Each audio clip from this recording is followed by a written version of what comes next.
Começou o vídeo. Simbora, noite dos enredos aqui pra gente na cidade do samba. Uma noite de sexta-feira repleta de novidades. Sexta-feira pra sábado, na verdade, né? Diversas novidades aqui na cidade do samba. Um show lindo que houve das 12 escolas de samba do Grupo Especial e a gente vai contar pra vocês cada detalhe. Seja muito bem-vindo, se você não nos conhece. Eu sou o Senna. Eu sou o Rick. E você está assistindo ao canal Toque de Folia pelo terceiro ano, terceira temporada, introduzindo para vocês a Noite dos Enredos.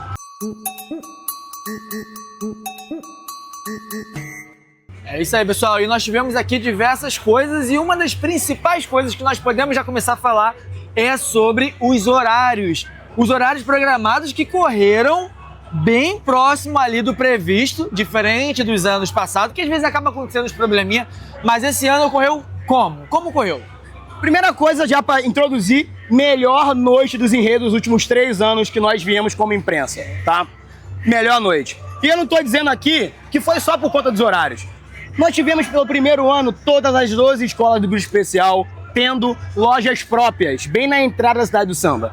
A cidade do samba toda tá decorada. Tem um vídeo especial no canal, lá no nosso outro canal, o Outro Toque, de como tá a decoração. Cara, coisa de doido. Nós tivemos aqui na frente, como você já falou, diversos stands e cada escola ela trazia alguma curiosidade. Muitas delas traziam a sua camisa. Nós tivemos também, por exemplo, assim, a Maricá. Você se inscreve na página deles e concorre a uma camisa oficial da escola. Então cada escola, ou por exemplo a Tijuca, dando pulseirinha, né? Então cada escola vai trazendo ali a sua estética, o seu prêmio, conforme o seu enredo para 2027. Isso era uma queixa que muitos sambistas tinham. Onde eu posso comprar um item oficial da escola ou interagir com a escola? Tá aqui. Que isso aconteça em todos os eventos da Liesa. Tá de parabéns essa organização. E o horário, como a gente já falou, gente, a Noite dos Enredos começou oficialmente às 10 horas da noite. Terminou às 1h30. Eu entendo que terminou tarde, mas em comparação a alguns outros anos, foi tudo muito certinho, muito bem organizado. Agora nós tivemos também o som, que ocorreu ali, realmente, um som muito bom e não contei nenhuma falha, senão somente uma pequena falha. Eu não consegui reparar falha nenhuma. E agora a gente vai entender o porquê. Esse ano, depois de 2 temporadas, nós conseguimos ser credenciados pela Rio Carnaval, então Liesa, Rio Carnaval, muito obrigado. O membro credenciado foi o Henrique, mostra a pulseira. Certo. Então, muito obrigado. E nós aqui, o restante da equipe, ficamos como os foliões. Aqui, no meio do povo, fazendo muito conteúdo para você que tá aí. Então, o nosso portal teve a brilhante noção de ter 2 versões da experienciação do evento. Do folião e da imprensa. O folião, a única crítica como folião aqui, o som chegou bem legal pra tudo e tal, mas a única crítica foi: podiam colocar, por favor, telão aqui fora, na lateral, porque eu tenho 1,64 m de altura. Eu não vi 99% das apresentações, mesmo olhando pro telão. Imaginei que isso ia acontecer. É uma coisa muito triste, porque tem gente que é menor do que eu aqui e não conseguiu ver nada. Tinha que ver pela tela do celular dos outros ou ficar na ponta do pé. E você fazer isso para 12 escolas, não dá. Já é uma queixa que eu fazia há muito tempo, mas agora que as apresentações são maiores, que você tem que prestar atenção nelas, ficou muito pior de experienciar a Noite dos Enredos. E principalmente que uma das coisas também que a gente falou, que o evento ele tá crescendo, ele tá se tornando algo assim. É um evento que não é somente você vir conhecer os enredos, é você vir e curtir com as 12 escolas, curtir o que as escolas estão propondo para o ano que vem, né, no caso de 2027. Então você tem todo esse negócio que vai crescer mais. Então realmente a questão dos telões estar aqui fora vai ser algo necessário. Não é nem para a questão que é pequeno ou baixo, é que daqui a pouco não vai caber o pessoal lá dentro. Verdade. Uma outra coisa também é que o nível subiu. Não só o nível da organização, como o nível das apresentações. Eu não digo que melhorou. Eu acho que a Noite dos Enredos honrou o seu nome de Noite dos Enredos. Como funcionava para você que chegou de paraquedas nesse vídeo, do ano passado para trás? A Noite dos Enredos funcionava como uma festa introdutória, onde as escolas pincelavam seus enredos e faziam um show com alguns sambas históricos. E não tinha muito, na minha opinião, e eu volto ao meu vídeo do ano passado, não tinha um teor muito pedagógico. Isso não era uma crítica, era uma característica. Mas agora, olhando até o público e o interesse do público, isso se inverteu. Hoje nós vimos aqui as 12 escolas pegando na mão do público e abrindo uma cortina. Isso é o que eu vou apresentar na avenida. E olhando para a ideia de escola de samba, e não olhando só para o samba e deixando escola pequena. Gostei da forma que foi feito, comentei inclusive com os colegas que encontraram a gente aqui, que se a Liesa quiser colocar essas 12 apresentações no Teatro Municipal, na Cinelândia, e vender ingresso, ela vai conseguir esgotar os ingressos. Assim, o que nós vimos aqui foi um alto nível de apresentação das 12 escolas, sem mais. Isso é a escola de samba pura. Pegou a cara do público e falou, é isso que eu vou apresentar. Umas com características mais amostras, uma abordagem, eu vou dizer, mais expositiva, e outras ainda de uma forma... E outras só lúdica. chegando e fazendo. Tô aqui. Sim, não de uma forma ruim, mas eu acho que o nível da noite subiu em comparado ao ano passado. Já a minha visão como imprensa é a mesma visão que vocês vão acompanhar nos vídeos da Toque de Folia. Então, ou que já acompanhou, na verdade, já saiu aqui no canal. Então é só vocês ficarem ligados aqui no canal. Foi algo bem tranquilo, não tinha aquela quantidade de pessoas massiva, então foi bem tranquilo fazer as gravações e propondo lá também alguma bebida para a imprensa, porque também, né, acaba sendo bem cansativo. Correu também um ventinho lá muito gostoso que eu pensei que era do alerta que tinham mandado, mas não era. Acho que tinha um ventilador mesmo ali, tava gostosinho. Lembrando que hoje nós estamos num dia onde estavam programados muitos ventos, a gente pensou que isso ia esvaziar a cidade do samba, não, até que bastante gente veio, então esse é um ponto positivo. Eu pensei que ia flopar realmente. Mas agora, vamos para as apresentações. Como é que funcionou cada apresentação? Cada apresentação tinha em torno ali, né, algumas faziam 10 minutos, outras faziam 12, mas o que a gente pode contar é que até 12 minutos as escolas tinham ali o seu tempo para fazer a sua apresentação. A escola sai 5 minutos até entrar a próxima escola. Às vezes passava um pouquinho mais, acontece, né? Tem que fazer todo o preparo para fazer a sua apresentação. Mas, de qualquer forma, era um tempo bem curto, bem rápido. Então, 10 a 12 minutos uma escola, sai 5 minutos, entra outra. Então foi bem tranquilo as apresentações. Uma coisa muito interessante é que nesse tempo de 5 minutos entre uma escola e outra, nós víamos o palco da cidade do samba se transmutar. Ele se transformava de acordo com o enredo apresentado. E os enredos apresentados seguiram a ordem de desfile das escolas, começando com a Maricá e encerrando com a Estação Primeira de Mangueira. É isso aí. Então nós vamos começar pela ordem, bem rápido, mas provavelmente esse vídeo aqui vai abrir um leque de outros vídeos trazendo uma coisa mais direta para você sobre os enredos das escolas. Sim. Certo? Então vamos começar com a União de Maricá.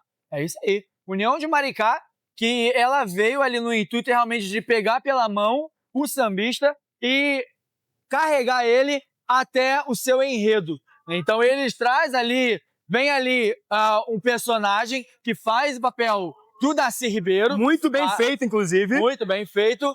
E eles vão passando pela trajetória do Darcy e trazendo muita luta, né? A luta a qual o Darcy lutou pelas escolas públicas, pela educação do nosso Brasil. Então foi uma apresentação bem interessante que a Maricá trouxe pra gente aí. E se alguém tinha alguma dúvida do porquê falar de Darcy Ribeiro, a Maricá respondeu. Maricá conseguiu, numa apresentação, fazer uma ponte entre a educação e a folia. Como o sambódromo, que é lá do nosso carnaval, consegue também habitar uma escola pública. E isso, sem dúvida, foi um dos pontos altos da noite para a União de Maricá. E a Beija-Flor de Nilópolis, que vai falar de Zeneida Lima, a Beija-Flor, ela seguiu muito o que eu falei. A Beija-Flor, ela conseguiu mostrar, primeiramente, para as pessoas que tinham dúvidas do nossa, Zeneida vai dar enredo, deu enredo. E uma apresentação de altíssimo nível plástico e de um balé impecável. Zeneida também estava presente aqui na cidade do samba, o que deixou a experiência ainda mais imersiva. E uma coisa interessante é que a Beija-Flor, de todas as outras 11 escolas, foi a escola que mais conseguiu, nessa primeira noite, né, nessas primeiras 4 escolas, mostrar a sua sinopse. Mostrou Zeneida, mostrou o impacto que ela tem na história da Beija-Flor e mostrou que é a Beija-Flor olhando para uma pessoa que é uma personalidade que está dentro do corpo do que ela é hoje, do gigantismo que ela tem hoje. Sem dúvidas, quem é torcedor, quem é nilopolitano, se emocionou muito. Pessoas do nosso lado, enquanto nós gravávamos e fazíamos as análises, eu vi muita gente que já foi emocionada, e isso mostra que a escola está indo por um ótimo caminho, principalmente na escolha do enredo. Isso porque também a Zeneida não é a primeira vez que ela aparece na história da Beija-Flor. Ela aparece primeiro, se eu não me engano, em 98, quando fala O Mundo Místico dos Caruanas, que foi um livro que ela e mais uma outra pessoa escreveram, e a Beija-Flor traz como enredo para sua escola. Foi um ano que a Beija-Flor ganhou, ela que dentro da Beija-Flor tem um grande impacto por fazer diversos ritos para abençoar a Beija-Flor, e realmente abençoou a Beija-Flor nesse ano, e ela traz de volta. E a Beija-Flor relembra isso quando traz as personalidades da escola, né, como Neguinho, os presidentes, e eles trazem uma homenagem a ela. É relembrar o passado e agora está voltando ao hoje. Particularmente, eu senti que a Beija-Flor só não contou um pouco assim da história, não passou muito pela história dela. Eles trouxeram mais esse lado emocional. Esse lado de, olha, já estivemos com você antes e vamos estar de novo. E abraço. É isso que a Beija-Flor trouxe, foi lindo, né? Mas faltou algumas coisas, como por exemplo assim, toda a dança do pessoal que vem de azul. Tem todo um porquê disso aí, mas você pode ficar sabendo ou vendo nossos vídeos ou já ficando por dentro da própria enredo da Beija-Flor. Foi uma boa introdução e, como eu falei, a comunidade nilopolitana que esteve aqui comprou o enredo. A comunidade abraçou o enredo e eu acho que isso é o sinal verde para Beija-Flor que ela fez um bom negócio, sabe? Para mim, nota 10. Próximo enredo, Paraíso do Tuiuti, que contou muito bem. O Paraíso do Tuiuti, ele vem numa forma teatral, uma forma cênica ali, trazendo tia Ciata e sua resistência, sua luta, né? Eles trazem o lado de tia Ciata como mulher quitandeira, eles trazem o lado de tia Ciata também como uma mulher de terreiro de santo, uma mãe de santo, né? E traz também uma parte muito interessante, é o momento da luta entre os guardas locais da cidade que iam para cima daquele pessoal, né, que era considerado o pessoal que fazia a vadiagem, né? Então, e eles mostram uma resistência, um combate a esses guardas. Então, o Tuiuti conseguiu contar muito bem dentro desses 12 minutos que ela teve para contar. Uma outra característica muito interessante do Tuiuti é que ela foi a única escola da noite a introduzir ao público o seu samba enredo, né? Porque já tem samba enredo decidido. E uma coisa negativa, mas não da escola, do público, no meu ver, é que o samba enredo, por mais que já esteja entre nós há algum tempo, ele infelizmente não colou ainda. Ainda. E eu espero muito que ele cole, porque eu particularmente gosto muito dele. E a interpretação do Pichulé, cada vez que eu vejo ele ao vivo, melhora ainda mais. Então, se você não conhece o samba do Paraíso do Tuiuti ainda, por favor, vá agora para esse vídeo, vá no nosso vídeo com letra, aprenda, ouça 1, 2, 3 vezes, porque é um samba de altíssimo nível que você precisa já ter ele na ponta da sua língua. E cada vez mais que eu escuto ele, mais eu tô gostando. É isso aí. Continuamos, nós vamos para Unidos de Vila Isabel. Vamos falar? Que encerra essa primeira noite de apresentações. Unidos de Vila Isabel vai trazer o enredo sobre o livro Torto Arado, né? E nós já fizemos a leitura da maior parte das sinopses desses enredos aqui no nosso canal. E é absurdo como a Unidos de Vila Isabel, ela pegou tudo que a sinopse escreveu em 2, 3 páginas, todos os setores que a sinopse descreveu pra gente, e ela entregou isso pra gente. Não foi jogado na nossa cara, foi apresentado como um bom prato de comida, vou dizer assim. E particularmente eu gostei bastante principalmente de que todo o arco da Vila Isabel foi narrado pela entidade Santa Rita Pescadeira, que durante o desfile vai ser a narradora de todo o cortejo. Isso, para mim, já me cativou muito. Mais uma característica que eu destaco aqui, sem dúvidas, é que a equipe de maquiagem da Vila Isabel deu um show. Sim. Um show. Hoje foi as equipes de maquiagem fizeram uma disputa entre si. Porque eu falava, essa ficou muito boa. Aí vinha outra escola, meu Deus, essa ficou ainda melhor. Cara, altíssimo nível plástico e de fantasia, mas especificamente das pinturas. E a Vila Isabel conseguiu introduzir o público. Notei que algumas pessoas ainda ficavam um pouco na dúvida, mas é aquilo. Não tem como você apresentar um livro em 12 minutos. Em 12 minutos. A introdução, o bichinho da dúvida, pra mim, a Vila Isabel conseguiu introduzir no público. Eu acho que isso que é interessante, porque a gente tem alguns enredos que eles conseguiram trazer de uma forma falando, explicando como é que é, e já alguns outros optaram mais por um lado mais teatral, tentando trazer ali da sua sinopse. É como a gente está falando. Quando a gente fala que não conseguiu entender, não é por mal. Não é que o pessoal não pensaram direito na apresentação. Não é isso. É que às vezes é difícil, a gente entende que deve ser muito difícil pensar em toda uma apresentação em 12 minutos. A Vila, realmente, eu acho que trouxe esse ar de quero saber mais sobre. Quero ler esse livro. Quero ler a sinopse. Que é uma coisa muito importante, inclusive. Isso aí. E um destaque da Vila, para poder terminar a Vila, Gera cantando Se Essa Terra Fosse Minha. Meus amigos, que loucura. E agora começou a chover. Vamos acelerar esse vídeo aí para lá em algum lugar depois. Vamos lá. Continuando. Mocidade.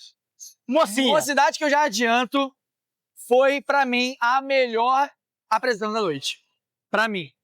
Foi a que eu mais senti o impacto justamente por conta do enredo. E por conta também da apresentação. Participação. Evandro Malandro, como sempre, um arraso. O cara já chegou na Mocidade realmente arrasando. Deu um show aqui pra gente. E Mocidade traz essa luta muito bem feita. Foi aqui uma forma apresentando a sua luta verbalmente, né? Teatralmente, em algumas partes. Então ele conseguiu trazer muito bem, trazendo ali sambas também da Mocidade que impactaram. Então, para mim, para esse evento da apresentação dos enredos, foi muito bem contada. E é uma luta que, vou te falar, existe coragem por vários motivos, mas não é nesse vídeo que eu vou falar. Só deles juntarem, e a frase que eu destaco aqui para determinar, começarem a apresentação. Vamos falar da Cordilheira dos Andes, a Vila Vintém, meus amigos. Não tem mais nada a dizer. Mocidade chegou com o pé na porta e conseguiu juntar os dois universos. O lírico, o acadêmico e o sambista. Parabéns, mocinha. Aí. Vamos continuar aqui, então. Tijuca. Outro enredo literário no nosso ano, trazendo o enredo sobre a cabeça do santo. A cabeça do santo. A cabeça do santo que eu vou te falar, eu gostei bastante. Eu acho que foi ali um teatro. Aquilo ali a Tijuca nos trouxe para um teatro. Sim. Nos levou, no caso, para um teatro, né? O personagem que interpretava o pequeno, né? O pequeno Samuel, né? Que não era tão pequeno assim o rapaz, mas é o pequeno Samuel, interpretou muito bem. O final, quando ele encontra o pai, né? É emocionante. É bem emocionante. E o Tijuca nos leva pelo caminhar, né? Então, Samuel, ele vai caminhando, passando por todas as pessoas, fugindo das pessoas que tentavam ali puxar ele, né? Para o lado mais carnal, mas ele seguia ali nessa fé onde ele tinha que seguir, né? Tinha que fazer o que foi pedido pela mãe. E foi muito bem contado, né? Tijuca, ela seguiu a sinopse. Eu, infelizmente, tenho uma opinião, eu tenho uma opinião para baixo da Tijuca, não tão positiva, porque era muito teatral. E eu, como eu falei no começo, eu não vi nada do palco. Nada! Então, tudo que o Henrique conseguiu ver, porque ele estava lá na frente, eu não vi nada. Eu via resquícios e fragmentos na tela do telão. Sim. Então, infelizmente, para mim, devido à minha experiência vendo a Tijuca, ela não foi um grande destaque, mas é por conta da minha visão na Tijuca. Provavelmente, se eu for assistir a gravação, eu vou entender melhor o que foi apresentado. E nós tivemos que nos abrigar no stand da Grande Rio. Começou a chover, então. Obrigado ao pessoal que estava organizando, que está aqui, inclusive. Gritem pro áudio. Alô, fevereiro! Alô, fevereiro. Parceiro já pode fazer promo. Então vamos continuar. Vamos então continuar falando aqui, chegando Salgueiro. Salgueiro. Já adianto pra vocês que Salgueiro conseguiu introduzir o enredo, mas eu não consegui experienciar 100% do show que o Salgueiro deu, mais uma vez, por conta dos problemas de altura. Mas eu gostei muito, e eu até destaquei aqui, que mesmo que a introdução tenha ficado um pouco confusa para o público, a ideia de que o enredo do Salgueiro, ele vai trazer uma nova visão para a imagem da Chica da Silva, Sim. é muito interessante, e esse que era o objetivo, eles conseguiram introduzir. Você começa ali, em resumo, com a imagem que nós já conhecemos de Chica, né? Naquele jeito lá, de ex-escravizada, rica, e você vê elas transformando e se entendendo, e fazendo questionamento. Por que que as pessoas que contam minha história contam como eu era dessa forma? E isso o Salgueiro conseguiu introduzir. Sendo bem sincero, eu gostei muito mais do meio pro final do que do começo. Mas, ainda assim, pra mim, entra ali num grande nível de apresentação. Principalmente no quesito visual. Sim. Isso chama muita atenção. Beleza. Próxima escola, a gente tem Imperatriz Leopoldinense, que vem trazendo aí a história, né, da boneca perdida e que veio a reaparecer depois de longos anos. Dona Júlia. Dona Júlia. E, cara, deixa eu te falar, a apresentação da Imperatriz teve um momento que ficou um pouco confusa, porque eles começam abordando um pouco do enredo, mas eu entendo que eles pularam uma parte, né, que é a parte que, não sei se você viu, é a parte onde a Dona Júlia já tem dentro de uma caixa, né, e ali começa a vir diversos orixás, aonde eu entendo que seria a parte em que a Dona Júlia já seria encontrada. Então, eles fazem novo ritual para trazer ela novamente pro ritual Maracatu, né? E aí, eles também vieram trazendo diversas coisas que eu gostei, como indumentária do local, onde acontece o festival, né? Eles fizeram o Maracatu na cidade do samba, foi incrível. Cada vestimenta, trouxeram a rainha, né? Os ritmos. Então, assim, trouxeram o maracatu pra gente. Chegou um momento que eu senti que ficou meio confuso, porque eles pularam uma parte, não houve um contra da parte da boneca perdida, essas coisas, mas ficou muito boa a apresentação e eu adorei também. É o que nós falamos, isso vale pra todas as escolas. A Noite dos Enredos não é gente, vai ser assim, assim, assim. Tem formas de se contar uma história. E eu já discordo de você um pouco. Eu gostei da forma que foi contado justamente por não entregar a sinopse inteira. Ela obriga o espectador a ler a sinopse. Os organizadores da apresentação falaram, olha só, vai ler. Isso aqui é o chamariz, é a porta de entrada. Você tem que ler a sinopse para poder entender o que está passando por aqui. E sendo bem sincero, eu adorei todos os agradecimentos às entidades, aos orixás que fazem parte do mundo do maracatu, que fazem parte da energização da boneca, que aqui eu não consigo chamar de boneca, que fazem essa questão da Dona Júlia. Eu acho muito importante não esquecer, porque é ritual, é maracatu, mas não é só maracatu. Tem fundamento, tem história. Sim. E tem macumba, queira você ou não. Então, pra mim, incrível. E eu vou destacar aqui, Pete de Menezes é um monstro. Um monstro. O Pete de Menezes pode cantar qualquer música do mundo, que ele vai dar um show. E a Imperatriz conseguiu juntar os dois universos muito bem. O universo do maracatu e o universo do samba.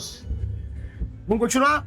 Vambora. Então, seguindo aqui o nosso evento, próxima escola nós tivemos a Portela, né? A Portela que tem algo aqui que a gente particularmente não gosta, já vamos falar sobre, mas em questão de apresentação geral, excluindo que a gente discorda um pouco, foi muito bom, porque ela nos traz sempre essa questão da velha guarda, homenageando ao enredo, que é o Mestre Monarco, que vai ser o enredo da Portela do Carnaval de 2027. Algo que particularmente nós não gostamos é a utilização de IA. E isso foi grande parte da apresentação da Portela foi IA. Botaram o Monarco pra cantar, mas foi em IA, né? Eu acredito que eles poderiam ter pego um vídeo do Monarco antigamente. Poderia ter feito de uma outra forma. Particularmente, não sei tanto o Henrique, mas eu não acho legal essa questão de reviver pessoas que já nos deixaram, que já se encantaram usando inteligência artificial. Existe um termo dentro dessas pesquisas envolvendo IA que é o chamado necromancia digital. E, gente, não soou legal, particularmente falando. Ah, mas eu me emocionei. Ah, mas eu chorei. Tudo bem, é uma particularidade sua. Eu, como pessoa que estava aqui e como pessoa que visualizou outros torcedores portelenses, não casou legal. Aí a gente entra em diversas questões particulares e até questões éticas mesmo, até onde nós podemos trazer de volta aqueles que nos deixaram. Enfim, não é para esse vídeo, não é um desrespeito à Portela e ao trabalho que está sendo feito, é essa característica que particularmente não me agradou. Tirando isso, esse fator, foi a Portela entregou o enredo. Ela entregou que é a comunidade olhando para si mesma e contando a história dos seus. Sim. Especificamente do seu. Um dos seus, grande. E uma curiosidade foi o próprio carnavalesco, o Paulo Barros, já vindo como um papel meio que central, né? Claro que o central mesmo é o Monarco, mas o próprio Paulo Barros conversando. Lendo a sinopse, que é inclusive uma sinopse também muito boa, já faz essa homenagem ao Monarco e é uma carta. A sinopse é uma carta ao Monarco, né? Então, foi o que a Portela fez. Só essa introdução da IA, que a gente tem um leve problema, mas fora isso, Portela também mandou muito bem. Particularidade nossa. Você pode colocar nos comentários agora se você concorda com isso ou não. Mas particularmente, não soou tão bem. Próxima escola, meu irmão. Viradouro. Viradouro trouxe um enredo, griot, um contador de histórias. Adorei. Viradouro, ela contou. O que acontece? A Viradouro realmente ela pegou toda a sinopse dela, amassou, resumiu assim e entregou. Por quê? Desde o início já vem um personagem no centro do palco, esse personagem que seria um griot, né? Um contador de histórias, e a Viradouro ela consegue fazer o que esse personagem vá contando o que é um griot, da onde eles vieram, para onde eles foram, qual a sua importância de um griot. Trouxeram papel ali de Anansi, trouxeram o homem, né, que é transfigurado em uma aranha que tece o fio até falar com o Deus Supremo. Então eles trouxeram tudo isso, a cabaça que se rompe, que espalha as histórias para todo mundo. Conseguiram trazer isso muito bem. E isso mostra uma coisa. Eu tô lendo aqui, tá, gente? Não é porque eu tô discordando, é porque eu tô realmente lendo quem está aqui, ó, o tempo todo. Viradouro, ela mostrou aqui que é possível você falar de ancestralidade, história, escola de samba e trazer aquele tempero que nós particularmente gostamos, que é a macumba, que é o batuque, que são os orixás. E assim, gente, não é querendo ser ansioso, mas a Viradouro, ela chegou ali e mostrou que ela vai defender sim o seu título, com unhas e dentes. Ela tá segurando a taça que ela conseguiu em 26 e tá falando para as outras: venham me buscar, porque eu estou poderosa. É isso que ela tá fazendo. E sem brigar, porque ela colocou todos os enredos no palco. Ela falou e colocou samba de todas as escolas. E isso é muito legal porque nós temos no Rio de Janeiro uma disputa que é uma querendo ser melhor que a outra, mas reconhecendo a grandiosidade da outra. E isso, gente, não tem preço. E isso a gente viu aqui hoje, torcedores de diversas escolas, sem ter uma briga. Sim. E isso nos ensina muito sobre muitas outras áreas da nossa vida. E a Viradouro, assim como outras escolas, mas a Viradouro em específico, conseguiu colocar todos os torcedores, elevar todas as escolas, mas mostrar que ela vai estar vindo pesada. E é por isso que em nível de contar a sinopse, eu acredito que a Viradouro foi a melhor em contar a sua sinopse, contar o seu enredo, justamente por trazer todas as escolas, que também, inclusive, tá na sua sinopse falando. Então, a Viradouro, a gente falou isso, acho que em vídeo passado, live, que a Viradouro podia trazer simplesmente o personagem griot como uma forma de contar a história. Mas não, ela pega e unifica esses enredos das escolas de samba como umas histórias que quem tem o papel de contar isso é o próprio griot. Então, os enredos pertencem ao griot. Então, foi muito maneiro. Leiam a sinopse da Viradouro, pelo amor de Deus. Chegamos nela, dona da casa, Acadêmicos da Grande Rio.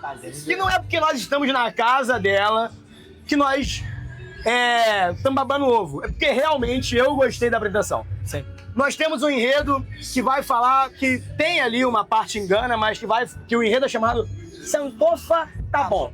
E eu vou ler uma colinha aqui agora. Os Retornados da Costa do Ouro e a Estrela Negra da Liberdade. Tá de cabeça. Nós já lemos a sinopse, nós já estamos entrando de cabeça nesse enredo, onde você tem uma figura mística de um pássaro que anda pra frente olhando pra trás. E ao mesmo tempo você conta a história de um povo ex-escravizado que foi puxado de seu território em África, veio pro Brasil, aqui construiu uma comunidade, foi expulso do Brasil e voltou pra África. Mas sem esquecer o que aprendeu em nossa terra, se tornando assim os tabons. Os tabões. Tabons, né? A Grande Rio, ela conseguiu trazer uma apresentação muito boa, né? Então, ela vem sempre falando e introduz sua apresentação, primeiros minutos, falando sobre um pouco do seu enredo, falando sobre essa personalidade característica do Sankofa. E aí, elas vão encerrando, trazendo a fala de que é o que os tabons eles querem, que é esse sonho pan-africano, né? Então esse pan-africanismo é algo bem...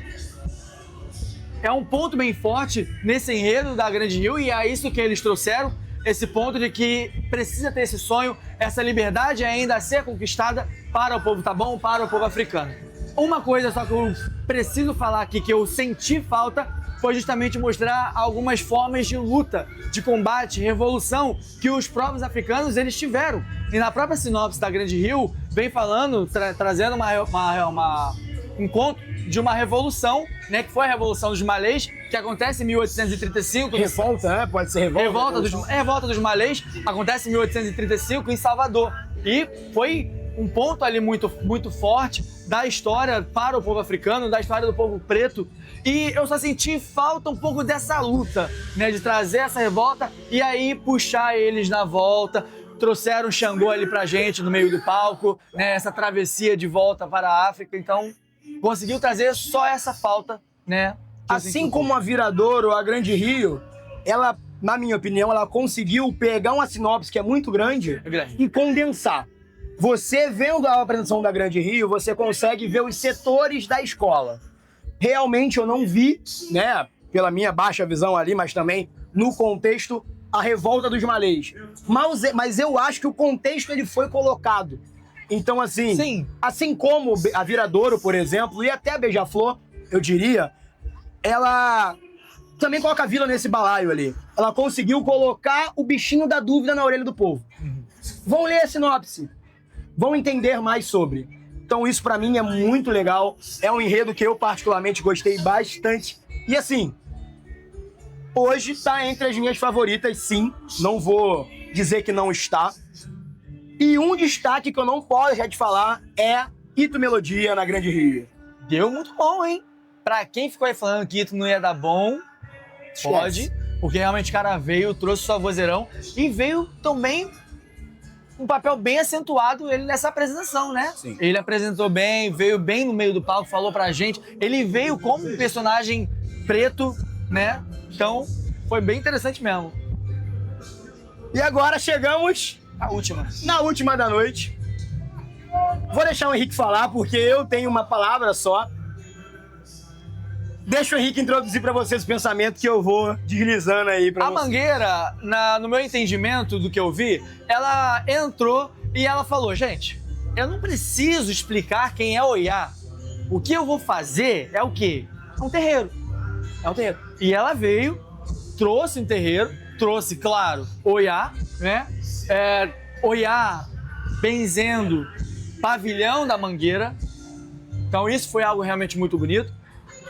O lado em que eu senti que faltou foi tentar explicar ao povo que não é somente Oiá sua força, né? É mostrar Oiá, mas também sua força e semelhança como uma mulher preta em semelhança ao Morro da Mangueira, as mulheres do Morro da Mangueira, né? Então, mas foi aquele enredo que o sambista, se ele não leu o enredo, se ele não leu o sinopse da Mangueira, ele vai olhar e falar, entendi. Eu li tudo. Eu li tudo e eu fiquei desse jeito que ele falou. É aquela orixá. Oiá, acabou. Oiá por nós, é gente, isso. Incrível. Incrível. Eu já tenho uma interpretação diferente. Eu acho que ali aconteceu um simbolismo. Oiá benzendo o pavilhão, benzendo o casal da Mangueira, é justamente esse olhar de Oiá para o Morro de Mangueira. Entendeu? Porque o que é o Morro de Mangueira? É o pavilhão, é a escola de samba, não só isso, eu sei. Mas nesse contexto, na minha interpretação, e é por isso que eu fiquei tão eufórico, a sinopse está explicada ali. Subentendida, realmente. Mas de uma excelência altíssima, de um nível altíssimo. Quando o Oiá pega o pavilhão e entrega para o casal, isso pra mim já é a parte da sinopse de que Oiá está na fundação de Mangueira. Oiá está no dia a dia do Morro de Mangueira. Por quê? Porque Oiá é Mangueira. Oiá, ela é aquela mulher preta do morro. Oiá é aquela mulher preta que constrói a escola de samba. E Oiá é também aquela mulher preta que segura o pavilhão. Sim. Então foi a minha interpretação. Mas é aquilo. Cada um vai ter a sua, nada é preto no branco. E outra, a sinopse é muito grande. É como se eles pegassem todo o enredo, né? Trouxessem a Oiá, mas não com uma forma. Não vou querer saber contar do enredo. Hoje eu quero trazer o Oiá aqui pra todo mundo ver quem é Oiá e pra Oiá ela entrar nessa jornada, porque a escola define qual é o seu enredo há muito tempo. Mas é aqui, hoje, nesta noite, em que as escolas realmente fazem sua apresentação pra todo mundo. Né, saber. Então é como se elas utilizassem desse dia para Oiá vir e abençoar o pavilhão da Mangueira, abençoar a escola da Mangueira e o povo da Mangueira. Né? E olha, foi arrepiante. O Henrique, eu não acho que ele conseguiu ter esse contato tanto com o público, porque ele estava lá na parte da imprensa. Mas você via a Baiana da Mangueira chorando e tremendo. Não, mas eu escutei muita gente chorando, emocionado. Eu me arrepiei o tempo inteiro. Foi uma coisa emocionante. Foi forte. Foi muito forte. A Mangueira hoje, ela foi uma escola que ela entrou com toda a força aqui e mostrou pro público que é o enredo. É um enredo de Mangueira pra Mangueira, olhando pro seu próprio povo, olhando para um orixá, que já está no imaginário popular dentro do Morro de Mangueira há muito tempo e merecidamente ganha um enredo próprio. Cara, pra mim foi, sem dúvidas, uma das melhores da noite. E na noite dela, né, a gente vai fazer o nosso ranking aqui, pra mim ela ficou em primeiro lugar. Vamos então agora fazer uma coisa que já é característica nossa pra gente poder já dar tchau pra vocês. Vamos fazer o desfile das campeãs da Noite dos Enredos. Vamos separar por noite, definir duas de cada, sem dizer qual é melhor, qual é pior, ou se quiser dizer qual é primeiro e qual é segundo lugar, pode dizer. Vamos começar então pela primeira noite que nós temos. Eu anotei aqui duas escolas. Só pode dizer. Lembrando bem. Primeira noite veio Maricá, Beija-Flor, Tuiuti e Vila. Lembrando bem, essa minha colocação aqui, o meu ranking, ele foi feito se baseando não num show da escola ia trazer, mas sim como ela veio contando o seu enredo. Ponto. Então é por isso que eu tô com a minha lista aqui, que você provavelmente vai discordar. Dá um pause e faz a sua nos comentários. Eu vim se baseando nesse intuito, em como ela contou o seu enredo. Beleza? E esquecendo qualquer... deu um show. Eu não vi muito show. Eu vi como ela veio contar o seu enredo. Afinal de contas, estamos aqui na Noite dos Enredos. Beleza? Então, pra mim, a primeira noite ficou Tuiuti e Maricá. Tá. Pra mim, cara, eu tô em dúvida entre três. Eu vou dizer aqui, mas vou ter que escolher duas. Cortaram as minhas pernas, mas eu vou colocar... Cara, tá bem difícil. Tá muito difícil. Tá difícil. As quatro ficaram muito boas, eu gostei das quatro apresentações. Mas eu vou colocar Beija-Flor. Cara, tá difícil. Vou colocar Beija-Flor e... Maricá, Beija-Flor, Vila e Tuiuti. Cara, tá difícil. Eu vou colocar pra ser diferente. Eu vou colocar Beija-Flor e Vila Isabel. Tá? Vou colocar pra vocês. Segunda-feira, Mocidade, Tijuca, Salgueiro e Imperatriz. Pra mim, eu fico com Mocidade e Tijuca. Eu vou colocar Mocidade e Imperatriz. E chegando à terceira noite, nós temos Portela, Viradouro, Grande Rio e Mangueira. Mangueira. Como eu disse, eu tô olhando como ela vem contando seu enredo. Então eu fico a minha com Viradouro e Grande Rio. O meu eu vou falar pra vocês que ficou Mangueira. E eu tô muito assim em dúvida entre, como eu falei nas minhas falas, entre Viradouro e Grande Rio, cara. Mas eu vou ter que escolher uma e eu vou colocar a Viradouro. Mas pra mim, Viradouro e Grande Rio, separando na noite, elas ficaram assim, pau a pau. Então, mas eu vou escolher aqui a Viradouro. Deixa os seus nos comentários por dia. Domingo, segunda e terça, beleza? E se assistiu até aqui, qual é a palavra de hoje? Enredo. Põe enredo nos comentários aí que a gente vai saber que você assistiu até aqui. Galera, é isso aí. A gente finaliza esse vídeo, finalizamos essa noite, agora vamos pra casa descansar, que amanhã tem mais coisas vindo por aí, né? Amanhã nós temos aí Estácio de Sá, final de Samba Enredo, e vamos estar lá pra cobrir aqui pra vocês da Talks Folia. Hoje, feliz carnaval, começamos o carnaval de 2027, oficialmente o primeiro grande evento da Liesa pra temporada, então, de 2025. Boa sorte pra gente, boa sorte pra equipe que tá aqui atrás, segurando lâmpada, gravando. Às 2h54 de um sábado, 8 de agosto. Boa sorte pra Talks Folia e nos vemos nos próximos vídeos. Um beijo. Tchau, tchau.